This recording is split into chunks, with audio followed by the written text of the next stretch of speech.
নমস্কার, আপনারা দেখছেন নিউজ নাও। আপনাদের সঙ্গে রয়েছে আমি সহেলি। শুরু করছি রাত 10টার সংবাদ। বন্যায় ক্ষতিগ্রস্তদের জন্য আর্থিক প্যাকেজ ঘোষণা করলেন মুখ্যমন্ত্রী মানিক সাহা। শুক্রবার বিধানসভার বাদল অধিবেশনের শেষ দিনে বন্যা পরিস্থিতির ওপর বিবৃতি দিতে গিয়ে ক্ষতিগ্রস্তদের জন্য 564 কোটি টাকার আর্থিক প্যাকেজ ঘোষণা করেছেন মুখ্যমন্ত্রী। বিভিন্ন দপ্তরের মাধ্যমে ব্যয় করা হবে প্রাথমিক পর্যায়ের এই আর্থিক প্যাকেজ। বন্যায় ক্ষতিগ্রস্তদের জন্য রাজ্য সরকারের পক্ষ থেকে আর্থিক প্যাকেজ ঘোষণা করেছেন মুখ্যমন্ত্রী মানিক সাহা। শুক্রবার বাদল অধিবেশনের শেষ দিনে বিধানসভায় এই বিষয়ে বিবৃতি দিতে গিয়ে 564 কোটি টাকার আর্থিক প্যাকেজ ঘোষণা দিয়েছেন মুখ্যমন্ত্রী। রাজ্য সরকারের বিভিন্ন দপ্তরের মাধ্যমে প্রাথমিক পর্যায়ে এই আর্থিক প্যাকেজ ব্যয় করা হবে বলে জানিয়েছেন মুখ্যমন্ত্রী। আমি একটা ঘোষণা দিতে চাই, এখানে রাজ্যের বিভিন্ন সেক্টর জুড়ে সাম্প্রদায়িক বন্যার যে সৃষ্ট যে ক্ষয়ক্ষতি, সেটার যে তীব্রতা তাকে মাথায় রেখে আমি আর্থিক প্যাকেজ কিছু ঘোষণা করতে চাই। ডিপার্টমেন্ট ওয়াইজ আমি সেটা বলছি। একটা হচ্ছে খাদ্য ও জনসংবরণ 70 কোটি টাকা, পরবর্তী 2 মাসের জন্য প্রতি মাসে রেশন কার্ড প্রতি 10 কেজি অতিরিক্ত চাল প্রদান করা। এটি রাজ্যের প্রায় 9.8 লক্ষ রেশন কার্ডধারী জনগণ উপকৃত হবে। এই যে 70 কোটি টাকা আমি বললাম, এটা খাদ্য জনসংবরণ। কৃষিতে 15 কোটি, এটাতে কি খারিফ ও রবি শস্য উৎপাদনের জন্য বীজ এবং সার প্রদান এবং অন্যান্য কৃষি সহায়তার জন্য আর্থিক সহায়তা প্রদান করা। হর্টিকালচারে 4 কোটি আমরা এটা রেখেছি। শীতকালীন শাকসবজি ও ফুল চাষ, পান, বরজ মেরামত, তাছাড়া সার জাতীয় উপকরণ ও ক্ষতিগ্রস্ত জমি থেকে পলি, অনেক জায়গায় পলি জমে গেছে, আপনারা সবাই জানেন, সিল্ট সাংঘাতিক ভাবে ক্ষতি করেছে, সেই অপসারণের জন্য আর্থিক সহায়তা প্রদান করা। হর্টিকালচারে 5 কোটি রাখা হয়েছে। মৎস্যতে 10 করোড় আমরা রেখেছি। বিদ্যুতে, বিদ্যুৎ মন্ত্রী এখানে আছেন, 100 কোটি টাকা রাখা হয়েছে। ডিভাস্টেটিং কন্ডিশন চারিদিকে 100 কোটি টাকা রাখা হয়েছে। বিদ্যুৎ পরিবাহী লাইন, ট্রান্সফরমার, কন্ডাক্টর, তার এবং আনুষঙ্গিক সামগ্রীর দ্রুত পুনরুদ্ধার, সংস্কার এবং রক্ষণাবেক্ষণের কাজ গ্রহণ করে। পিডব্লিউডি আরএনবি 200 কোটি টাকা রাখা হয়েছে। সেখানে বন্যায় ক্ষতিগ্রস্ত রাস্তা ও ড্রেনের পুনর্নির্মাণ, সংস্কার ও রক্ষণাবেক্ষণের কাজ করে। অর্থাৎ টোটাল এখানে 564 কোটি টাকা আমরা এখানে আপাতত সেটা আমরা রেখেছি। এই ঘোষণা আমি সম্প্রতি দিল্লি সফরকালে কেন্দ্রীয় গৃহমন্ত্রী অমিত শাহের সঙ্গে সাক্ষাৎ করেছিলেন মুখ্যমন্ত্রী মানিক সাহা। এই বিষয়েও বিধানসভায় বিবৃতি দিয়েছেন মুখ্যমন্ত্রী। কেন্দ্রীয় গৃহমন্ত্রী অমিত শাহকে 1427 কোটি টাকার ক্ষয়ক্ষতির রিপোর্ট পেশ করা হয়েছে বলে বিধানসভায় জানিয়েছেন মুখ্যমন্ত্রী। গিয়েছিলাম এই বিষয়ে, কিন্তু তারপরও আমি স্বরাষ্ট্রমন্ত্রীজিকে আমি বললাম যে আপনার সাথে আমি দেখা করতে চাই, এবং সেখানে গিয়ে ওনাকে আমি সমস্ত বিবরণ যে কি কি এখানে ক্ষতি হয়েছে, আপনারা জানেন যে প্রায় 15,000 কোটি টাকা আমরা যখন সর্বদলীয় বৈঠক করি একটা আন্দাজ, এবং আমি বলেছি আরো বেশিও হতে পারে। তো এখন পর্যন্ত যে আমাদের কাছে যে হিসাবটা এসছে তাতে করে দেখা যায় 14,247 কোটি টাকার ক্ষয়ক্ষতি। সেটা আমি ওনার কাছে আমি দিয়ে এসছি। তো সেই উনি বলেছেন যে যা যা দরকার আমি আপনাদেরকে সাহায্য, কোনো অসুবিধা নেই। এবং এখানে কতগুলো বিষয় আছে যেগুলো ফরম্যাট, যেটা ফার্স্ট যে টিম এসছে, ফার্স্ট টিমের পরে আরেকটা টিম কিন্তু এখানে আছে, ফাইনাল একটা টিম, এবং ফরম্যাটের মাধ্যমে সেগুলো ফিল আপ করলে তারপরে কিন্তু এই বিষয়টা আসবে। কিন্তু আমরা এখানে বসে থাকি যে দিল্লির থেকে কবে আসবে, 40 কোটি টাকা দিয়েছে, কিন্তু আমাদের বাজেট থেকে, আমাদের ত্রিপুরা সরকারের থেকে আমরা কিন্তু কন্টিনিউয়াস ত্রাণ সামগ্রী যা যা ক্ষয়ক্ষতির এগুলো কিন্তু আমরা করে যাচ্ছি। সমস্ত দপ্তরের জেলা ও মহকুমা স্তরের আধিকারিকরা ক্ষেত্র পর্যায়ে প্রকৃত ক্ষয়ক্ষতি নির্গম করছেন। মূল্যায়নের পরে তারা ভারত সরকারের এই যেটা আমি বললাম, manual on administration of SDRF, state disaster response fund and NDRF, national disaster response fund অনুসারে নির্ধারিত ফরম্যাটে যে ক্ষতি যে হয়েছে তার রিপোর্ট জমা দিতে হবে। একজন আরেকটা টিম আছে। রাজ্যের ভয়াবহ বন্যা এবং বন্যা পরবর্তী পরিস্থিতি নিয়ে বিধানসভায় মুখ্যমন্ত্রীর বিবৃতি দাবি করে আসছিল রাজনৈতিক দলগুলির পাশাপাশি রাজ্যের সাধারণ মানুষও। কেন্দ্র রাজ্য যেখানে একই দলের সরকার, সেখানে এই ধরনের ভয়াবহ বিপর্যয়ের ক্ষত সারিয়ে উঠতে বিশেষ ধরনের সহায়তা পাওয়া যাবে বলে আশা করছেন বন্যায় ক্ষতিগ্রস্তদের পাশাপাশি রাজ্যের সাধারণ মানুষ। তবে সহায়তা প্রদানের ব্যবস্থাপনায় স্বচ্ছতা রাখার বিষয়টিতে সবচেয়ে বেশি গুরুত্ব দিচ্ছেন সংশ্লিষ্ট তথ্যবিজ্ঞ মহল। Bureau report, news now. সামাজিক মাধ্যমে মৎস্যমন্ত্রী সুধাংশু দাসের ধর্মভিত্তিক একটি পোস্টের বিরুদ্ধে কংগ্রেস এবং সিপিআইএম বিধায়কদের বিধানসভায় প্রতিবাদের প্রেক্ষিতে শুক্রবার বিক্ষোভ প্রদর্শন করা হয় কংগ্রেস বিধায়ক সুদীপ রায় বর্মন এবং বিরোধী দলনেতা জিতেন্দ্র চৌধুরীর আবাসনের সামনে। সুদীপ রায় বর্মন এবং জিতেন্দ্র চৌধুরীর প্রকাশ্য ক্ষমা চাওয়ার দাবিতে হয় বিক্ষোভ। শুক্রবার সকাল থেকে শুরু হওয়া এই বিক্ষোভে অবরুদ্ধ হয়ে পড়েন বিধানসভার এই দুই সদস্য। পরবর্তী সময় বিধানসভার শুরুতেই বিষয়টি উত্থাপন করে কংগ্রেস এবং সিপিআইএম। কংগ্রেসের পক্ষ থেকে বিধায়ক গোপাল রায় এবং সিপিআইএম এর পক্ষ থেকে জিতেন্দ্র চৌধুরী এই বিষয়ে দৃষ্টি আকর্ষণ করেন মুখ্যমন্ত্রীর। এক দল দুষ্কৃতিকারী আমার বাড়ির সামনে জড়ো হয়েছে বলে মুখ্যমন্ত্রীকে অভিযোগ করেন বিরোধী দলনেতা জিতেন্দ্র চৌধুরী। একদল দুষ্কৃতী লাঠি ছোড়ায় সরকারি হাত ভাঙি হয়েছে। কি বলছেন? একদল দুষ্কৃতী সকাল 9:30 থেকে আমি 15 করে পুলিশের এসকর্টে এসেছি। চলতে পারি এরকম? ঠিক আছে, মুখ্যমন্ত্রী বাড়িতে এরকম হয়। আপনি বলছেন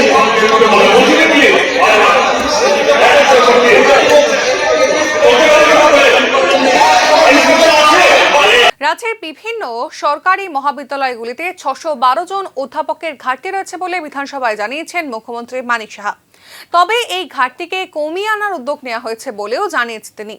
শুক্রবার বাদল অধিবেশনের শেষ দিনের প্রশ্নোত্তর পর্বে বক্তব্য রাখতে গিয়ে অধ্যাপকের 277টি শূন্য পদ রয়েছে এবং এই ক্ষেত্রে টিপিএসসি-কে নির্দেশ দেওয়া হয়েছে নিয়োগ পরীক্ষা আয়োজন করার বলে জানিয়েছেন মুখ্যমন্ত্রী।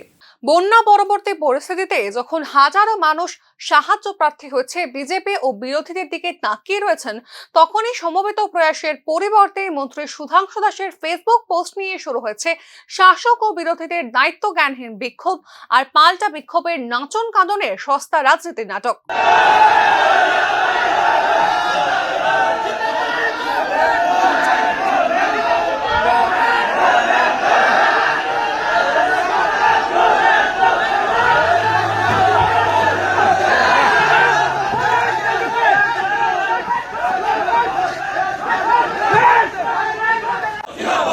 চৌধুরীর বাড়িতে আক্রমণকারী আরএসএস বিশ্ব হিন্দু পরিষদের গুন্ডাদের গ্রেফতার করতে হবে।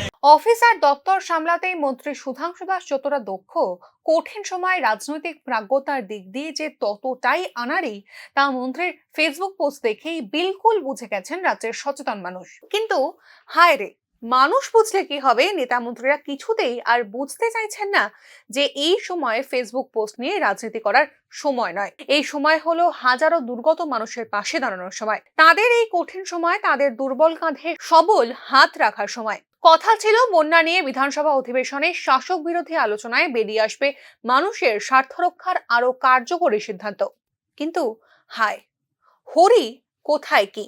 শুক্রবার সারাদিন রাজধানী আগরতলা সাক্ষী থাকলো বিজেপি ও সিপিএম এর কার চেয়ে কে বড় টাইপের বটতলা মার্কা রাজনৈতিক নাটকের। সকালে জিতেন্দ্র চৌধুরীর বাড়ির সামনে বিক্ষোভ করে বিজেপি কর্মীরা, পাল্টা বিকেলে আবার বিক্ষোভ মিছিল বের করে প্রতিবাদ জানায় সিপিএম কর্মীরা।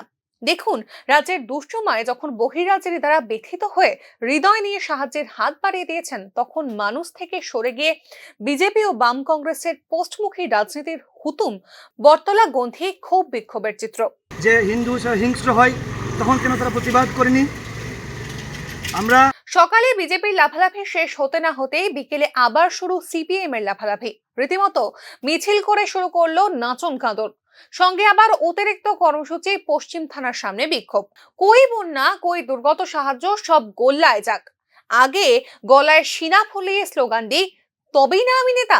নিচ্ছেন এই পথে বেশি দিন টিকে থাকা যায় না, এটাই আমরা শিক্ষা নিয়েছি সারা দেশ এবং ভারতবর্ষের বিভিন্ন ঘটনা থেকে। কিন্তু শাসক দল এই শিক্ষা নিতে রাজি না। আমরা বলবো যে একটা মিছিল আপনারা করেছেন আজকে, আরো বড় ধরনের লড়াইয়ের জন্য সকলে প্রস্তুতি নেবেন, কারণ এই জাতীয় ঘটনা তারা হয় বন্ধ করবে, নতুবা আমরা রাস্তায় নেবে মানুষকে রক্ষা করার দায়িত্ব আমাদেরকে নিতে হবে। বন্যায় যাদের সর্বস্ব গেছে, যাদের মনের আনন্দ আর শান্তি কেড়ে নিয়েছে বৃষ্টির জল, সেসব স্বজন হারানো মানুষরা কি ভাবছেন এই দুই শিবিরের নাচন কান্দন দেখে?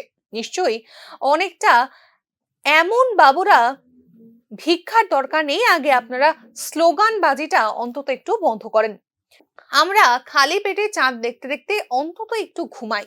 অর্থাৎ বন্যার সময় মানবিক রাজনীতির যে চেহারা রাজ্য দেখেছে, তার বিপরীতে এই দায়িত্বহীন রাজনীতিকেও সমানভাবে মনে রাখবে ত্রিপুরার মানুষ। ভুলে যাবেন না, মানুষ কিছুই ভোলেন না, ইতিহাস তো অন্তত তাই বলে। Bureau report, news now. Village council নির্বাচনকে সামনে রেখে শুক্রবার আদিবাসী কংগ্রেসের উদ্যোগে প্রদেশ কংগ্রেস ভবনে অনুষ্ঠিত হয় সাংগঠনিক বৈঠক। সাংগঠনিক বৈঠকে উপস্থিত ছিলেন প্রদেশ কংগ্রেস সভাপতি আশিস কুমার সাহা, আদিবাসী কংগ্রেসের চেয়ারম্যান শব্দকুমার জমাতিয়া ও দলের অন্যান্য শাখা সংগঠনের নেতাকর্মীরা। মূলত ভিলেজ কাউন্সিল নির্বাচনকে সামনে রেখে দলের সাংগঠনিক প্রস্তুতি খতিয়ে দেখার জন্য এই বৈঠক অনুষ্ঠিত হচ্ছে বলে জানান প্রদেশ কংগ্রেস সভাপতি আশিস কুমার সাহা। বিশেষ করে আদিবাসী কংগ্রেসের কর্মীদের প্রয়োজনীয় দিশা নির্দেশ এই বৈঠকে দেওয়া হবে ও ভিলেজ কাউন্সিল নির্বাচনে কিভাবে তা বাস্তবায়িত করা যায় সেই বিষয় নিয়ে বিস্তারিত আলোচনা করা হবে বলে প্রদেশ সভাপতি জানিয়েছেন। ভিলেজ কাউন্সিলের প্রস্তুতি নেওয়ার জন্য বিভিন্ন নির্দেশনা এবং তাদের মতামত এবং কিভাবে নির্বাচনে প্রতিদ্বন্দ্বিতা করার ক্ষেত্রে সমস্ত যে প্রতিকূলতা। প্রদেশ কংগ্রেস সভাপতির বক্তব্য থেকে মোটামুটি পরিষ্কার, দীর্ঘদিন বাদে রাজ্যে অনুষ্ঠিত হতে যাওয়া ভিলেজ কাউন্সিল নির্বাচনে এককভাবে লড়াই প্রস্তুতি নিয়েই ঘর গোছাচ্ছে কংগ্রেস দল। সিপিএম এর সঙ্গে সাম্প্রতিক মতবিরোধের পর ভিলেজ কাউন্সিল নির্বাচনে বাম কংগ্রেসের যৌথ জোট আরও সুদূর পরাহত বলে এদিন কার্যত ইঙ্গিত দেন প্রদেশ সভাপতি। নভেম্বর অথবা ডিসেম্বরে ভিলেজ কাউন্সিল নির্বাচন হবার কথা। নির্বাচনের আগে শাসক বিরোধী প্রস্তুতি চললেও জোটের বিষয় নিয়ে কোনো পরিষ্কার ধারণা দেয়নি মথা ও বিজেপি দল। তবে বাম কংগ্রেস জোটের সম্ভাবনা যে খুবই কম, রাজনৈতিক গতি প্রকৃতি থেকে সেই বিষয়টি উঠে আসছে বারবার। পরিবর্তিত পরিস্থিতিতে নিজেদের জনজাতি সংগঠনকে মূল ভিত্তি করেই নির্বাচনের লড়াইয়ের জন্য প্রস্তুতি নিচ্ছে বিভিন্ন দল। Bureau report, news now. ত্রিপুরার জনজাতিদের সার্বিক উন্নয়নে 6.5% সুদের হারে 1400 কোটি টাকা মঞ্জুর করেছে বিশ্ব ব্যাংক। বিপুল এই টাকা খরচে গঠন করা হয়েছে সোসাইটি, অথচ সোসাইটিতে নেই TTAADCর কোনো স্থান। উপরন্তু CAG অডিটের বাইরে থাকবে এই বিপুল পরিমাণ অর্থের ব্যয়। এই অর্থ থেকে বছরে 200 কোটি টাকা ব্যয় করার জন্যই ইতিমধ্যেই বহিরাজ্যের বেশ কিছু কনসালটেন্সিকে নিয়োগ করেছে সোসাইটি। 1.50 লক্ষ টাকা থেকে 1.75 লক্ষ টাকার উচ্চ মাসিক বেতনে নিয়োগ করা হয়েছে কনসালটেন্সির আধিকারিকদের। সামগ্রিক বিষয়টি নিয়ে বিধানসভায় প্রশ্ন তুলেছে বিরোধী দল কংগ্রেস। অবাধ লুটপাটের সুযোগ করে দিতেই এই ব্যবস্থা বলে বিধানসভায় অভিযোগ করলেন কংগ্রেস বিধায়ক সুদীপ রায়বর্মন। জলের দাবিতে শুক্রবার সকাল 9টা থেকে শ্রীরামপুর এডিসি ভিলেজের সামনে জনজাতিরা কমলপুর খোয়াই ভায়া আগরতলা 208 নম্বর জাতীয় সড়ক অবরোধ করেন। এর ফলে রাস্তার দুই দিক থেকে প্রচুর যানবাহন আটকে পড়ে, জনসাধারণের দুর্ভোগ ওঠে চরমে। অবরোধের খবর পেয়ে কমলপুর থানার পুলিশ বাহিনী ও পানীয় জল স্বাস্থ্য বিধান দপ্তরের ইঞ্জিনিয়াররা ঘটনাস্থলে এসে অবরোধ তোলার চেষ্টা করেন। তবে অবরোধকারীরা তাদের কথা মানেননি। অবরোধকারীদের বক্তব্য, 2 দিন পর পর জলের সাপ্লাইয়ের মেশিন বিকল হয়ে পড়ে। এবার গত 15 দিন ধরে গ্রামে জল নেই। তাদের দাবি, জলের মেশিন নতুন এনে আজই বসিয়ে দিয়ে জলের ব্যবস্থা করতে হবে। জলের তীব্র সমস্যার জন্য আজ নিয়ে এই এলাকায় 8 বার পথ অবরোধ করা হয়েছে। কমলপুর পানীয় জল স্বাস্থ্য বিধান দপ্তরের ইঞ্জিনিয়াররা প্রতিটি পথ অবরোধ স্থলে এসে জলের ব্যবস্থা করার আশ্বাস দেন, কিন্তু পরবর্তীতে জলের ব্যবস্থা করে দেন না। প্রচন্ড দুর্ভোগে পড়ে জনজাতিরা আজ আবারও বাধ্য হয়ে পথ অবরোধ করেন। এখন যে স্যার গেছে তাই তো কইছে যে সোমবারে আয়া মোটর নিছে, এরা রবিবারে শুনছে, কিন্তু মোটর তো অনেকদিন আগে নষ্ট ছিল, অনেকদিন আগে জল পাইছি না আমরা, কিন্তু এরা যে কইছে মোটর তো মাত্র রবিবারে নষ্ট হয়েছে, মোটর তো রবিবারে নষ্ট হয়েছে না, অনেক আগে নষ্ট হয়েছিল মোটরটা। আজকে প্রায় 12-15 দিনের মতো হয়ে গেছে আমরা জল পাই না। আচ্ছা, আর মোটর নিলেও যে এরা যে কয় একবার মোটর নিলে আমরা 1 সপ্তাহ লাগে এটা ঠিক করতে, পুরান মোটর দিলে তো ঠিক এটা তো নষ্ট হইবই, যদি নতুন মোটর যদি আরেকবার দিয়া দেয় তাহলে তো নষ্ট হয় কি হয় একটা তো জানা যায়। কতদিন ধরে আপনাদের এই জলের সমস্যা? প্রায় 15 দিনের মতো হয়ে যাবে। জলের সমস্যা তো হইছে স্যার অনেক দিন ধরে। অনেক দিন ভালো হয়, 2 দিন আইবো ভালো মতন করে, তারপর 3 দিন পর থেকে আবার জল নাই, আবার নষ্ট হয়ে যায়। তো কয়েকদিন পর পর জল আমরা আবার 2-3 দিন অপেক্ষা করি, দেখি কষ্ট। দুর্গাপুজোর আগে যানজটে ভুক্তভোগী জেবি বাজার এলাকাকে পরিষ্কার পরিচ্ছন্ন ও যানজট মুক্ত করার উদ্যোগ নিল ট্রাফিক দপ্তর। শুক্রবার দপ্তরের উদ্যোগে বাজার এলাকায় সংগঠিত হয় এনফোর্সমেন্ট অভিযান। উচ্চপদস্থ ট্রাফিক দপ্তর আধিকারিকদের উপস্থিতিতে চলে এই অভিযানে বিভিন্ন যানবাহন ও বাইকের কাগজপত্র খতিয়ে দেখেন ট্রাফিক কর্মীরা। ওভারলোড ও কাগজপত্র না থাকায় বেশ কিছু যানবাহনের চালককে আর্থিক জরিমানা করেন ট্রাফিক দপ্তরের কর্মীরা। এই ধরনের এনফোর্সমেন্ট অভিযান কর্মসূচি আগামী দিনেও চালু থাকবে বলে জানিয়েছেন পদস্থ ট্রাফিক আধিকারিকরা। অভিযানে উপস্থিত ছিলেন এসপি ট্রাফিক সুদেশনা ভট্টাচার্য, সুদম্বিকা আর ও দীপক কুমার সরকার সহ অন্যান্য ট্রাফিক আধিকারিকরা। উল্লেখ্য, বিভিন্ন দিক দিয়ে গুরুত্বপূর্ণ জেবি এলাকায় যানজটের সমস্যা দীর্ঘদিনের, যার ফলে নানান দিক দিয়ে আর্থিক ও শারীরিক ক্ষতির সম্মুখীন হন প্রচুর সাধারণ মানুষ।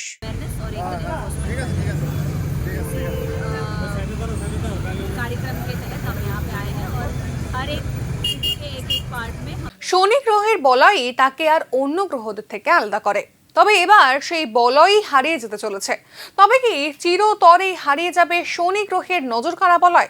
বিস্তারিত তথ্য রইল নিউজ নাও এর এই বিশেষ রিপোর্টে।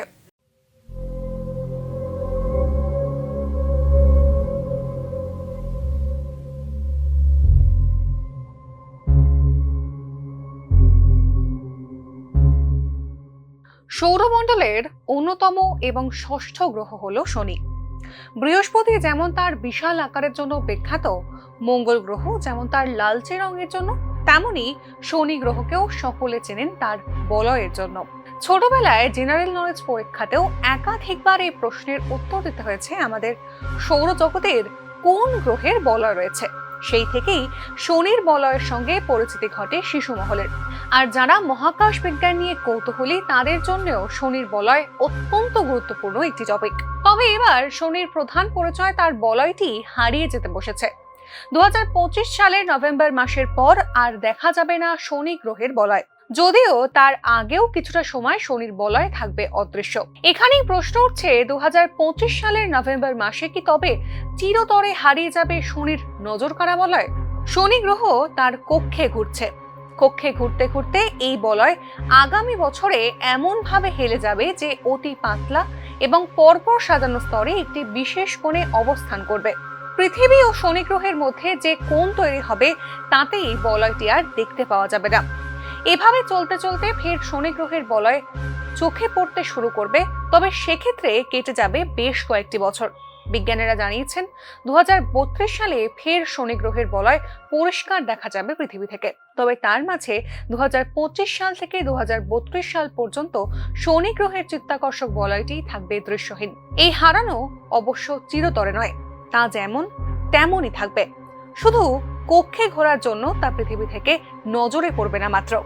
Bureau report, news now. যাত্রী রেলের সাধারণ বগিতে অবৈধভাবে বোঝাই করে নেওয়া হচ্ছিল বিভিন্ন জিনিস। পরীক্ষা করতে গিয়ে ব্যবসায়ীদের হাতে আক্রান্ত রেলের টিকিট পরীক্ষক। ঘটনা মনু রেল স্টেশনে।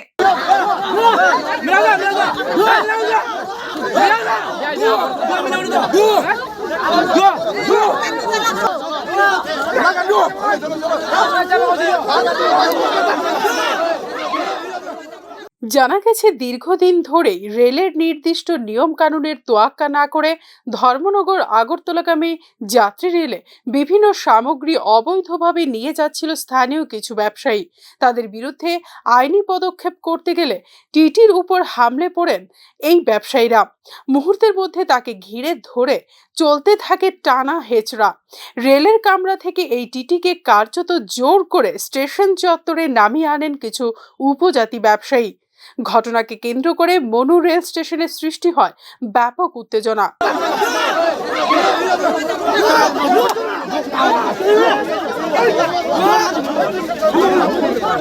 পরবর্তী সময়ে ঘটনার খবর পেয়ে ছুটে আসেন রেল পুলিশ। উত্তেজিত ব্যবসায়ীদের হাত থেকে উদ্ধার করা হয় টিকিট পরীক্ষককে। অভিযুক্ত ব্যবসায়ীদের বিরুদ্ধে আগামীতে কঠোর পদক্ষেপ না হবে বলে জানিয়েছেন রেলের উচ্চপদস্থ আধিকারিকরা।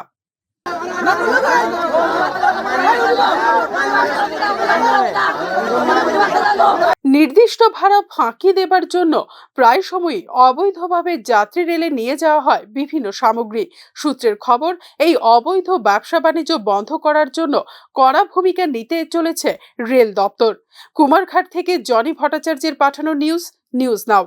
কলকাতার স্বাধীন ট্রাস্টের প্রস্তাবিত শান্তিনিকেতন মেডিকেল কলেজ নিয়ে বিধানসভায় বিরোধীদের প্রশ্নের সম্মুখীন হলেন মুখ্যমন্ত্রী মানিক সাহা। শুক্রবার বিধানসভার প্রশ্নোত্তর পর্বে বিভিন্ন অপরাধিক মামলায় অভিযুক্ত তৃণমূল কংগ্রেসের নেতা অনুব্রত মণ্ডলের স্বাধীন রাষ্ট্রের অন্তর্গত শান্তিনিকেতন মেডিকেল কলেজকে কোন যুক্তিতে ডেকে আনা হলো ত্রিপুরায় তা নিয়ে প্রশ্ন তুলল বিরোধী কংগ্রেস এবং সিপিএম। এদিকে বিরোধীদের প্রশ্নের জবাবে কেন্দ্রীয় সরকার, রাজ্য সরকার এবং MICR এর গাইডলাইন মেনেই শান্তিনিকেতন মেডিকেল কলেজকে রাজ্যে শাখা স্থাপনের অনুমতি দেওয়া হয়েছে বলে জানিয়েছেন মুখ্যমন্ত্রী। 150 আসন বিশিষ্ট শান্তিনিকেতন মেডিকেল কলেজে 75টি আসন ত্রিপুরার স্থায়ী বাসিন্দাদের জন্য বরাদ্দ হয়েছে বলে উল্লেখ করেছেন মুখ্যমন্ত্রী। এদিকে বিধানসভার অধিবেশন বিরতির পর শুরু হলে বিরোধী দলের পক্ষ থেকে শান্তিনিকেতন মেডিকেল কলেজ স্থাপনের বিষয়টি তদন্ত করার জন্য একটি যৌথ কমিটি গঠনের দাবি করে বিধানসভা থেকে সাময়িক সময়ের জন্য ওয়াকআউট করে বিরোধীরা।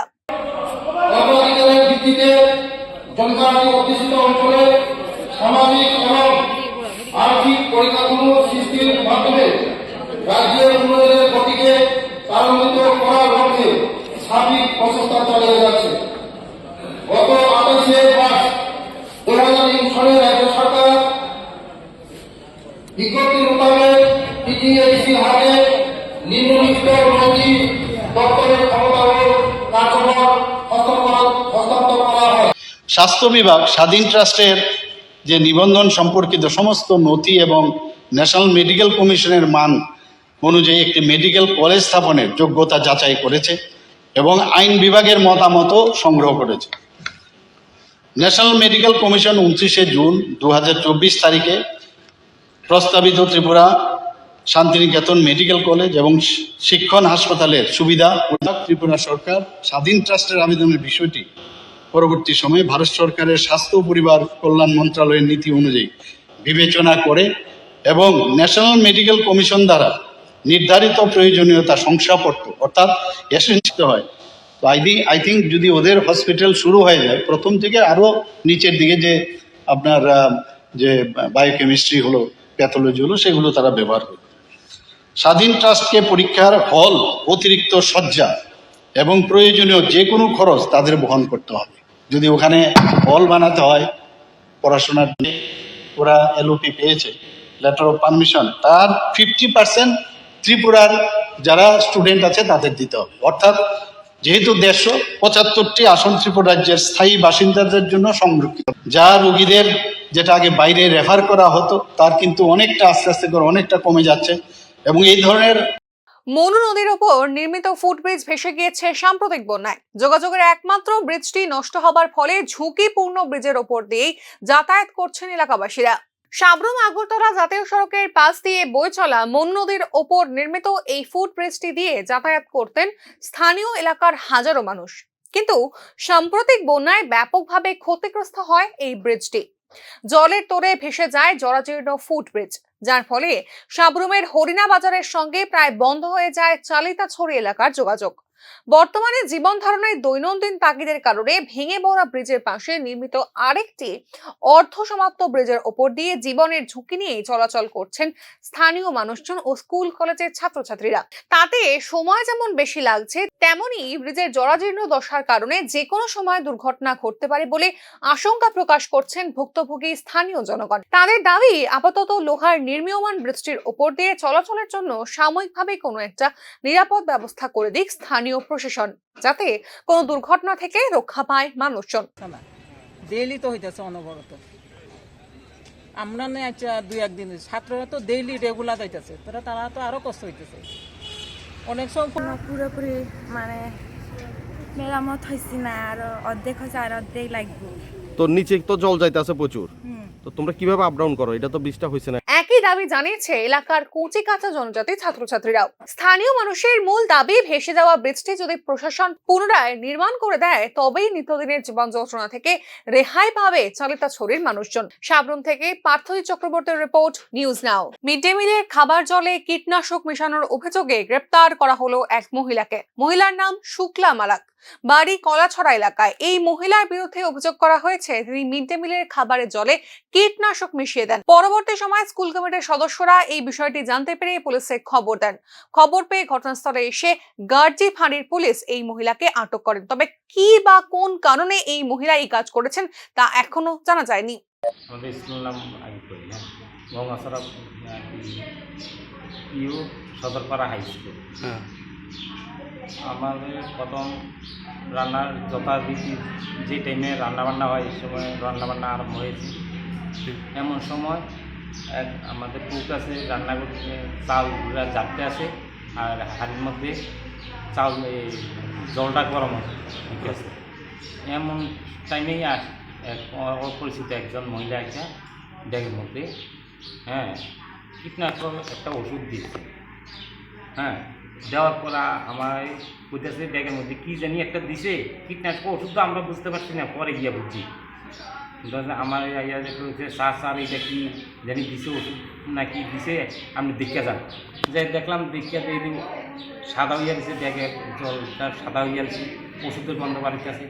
তখন ওই মহিলাটা ধরলাম। মধ্যপ্রদেশের স্টেট জাদুঘর থেকে প্রায় 15 কোটি টাকার প্রত্নতত্ত্ব সামগ্রী চুরি করার চেষ্টায় ভোপালে এক ব্যক্তিকে গ্রেপ্তার করা হয়েছে। ধৃত ব্যক্তির নাম বিনোদ যাদব। ঘটনার বিবরণে পুলিশ জানিয়েছে, ধৃত বিনোদ যাদব 1 সেপ্টেম্বর জাদুঘরে প্রবেশের জন্য একটি টিকিট কিনেছিলেন। জাদুঘরের ভেতরে ঢুকে এই ব্যক্তি একটি সিঁড়ির পেছনে লুকিয়েছিলেন এবং সন্ধ্যায় জাদুঘর বন্ধ হওয়া পর্যন্ত অপেক্ষা করছিলেন। 2 সেপ্টেম্বর জাদুঘরটি বন্ধ থাকার সময় বিনোদ যাদব গুপ্ত যুগ থেকে মুঘল আমলের 200টিরও বেশি স্বর্ণ ও রৌপ্য মুদ্রা চুরি করেন। এছাড়াও তিনি চুরি করেন অন্যান্য প্রত্ন সামগ্রীও। এই সমস্ত জিনিস চুরি করে তিনি 25 ফুট প্রাচীর বেয়ে পালানোর চেষ্টা করেন, কিন্তু ব্যর্থ হন। পালাতে গিয়ে পাঁচিল থেকে পড়ে আঘাত পান বিনোদ যাদব। পরে জাদুঘরের আধিকারিকরা ভাঙা তালা এবং খালি বাক্সগুলি খুঁজে পান। খবর দেওয়া হয় থানায়।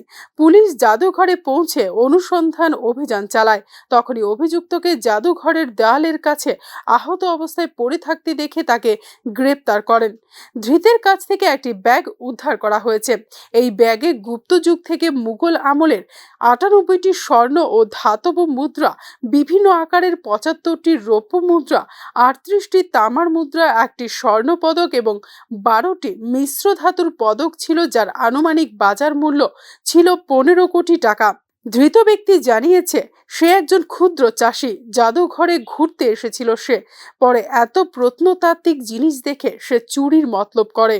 এই ব্যক্তি বর্তমানে পুলিশ হেফাজতে রয়েছে। Bureau report, news now. আজকের মতো সংবাদ এই পর্যন্তই। পরবর্তী আপডেটস পেতে চোখ রাখুন নিউজ নামের পর্দায়।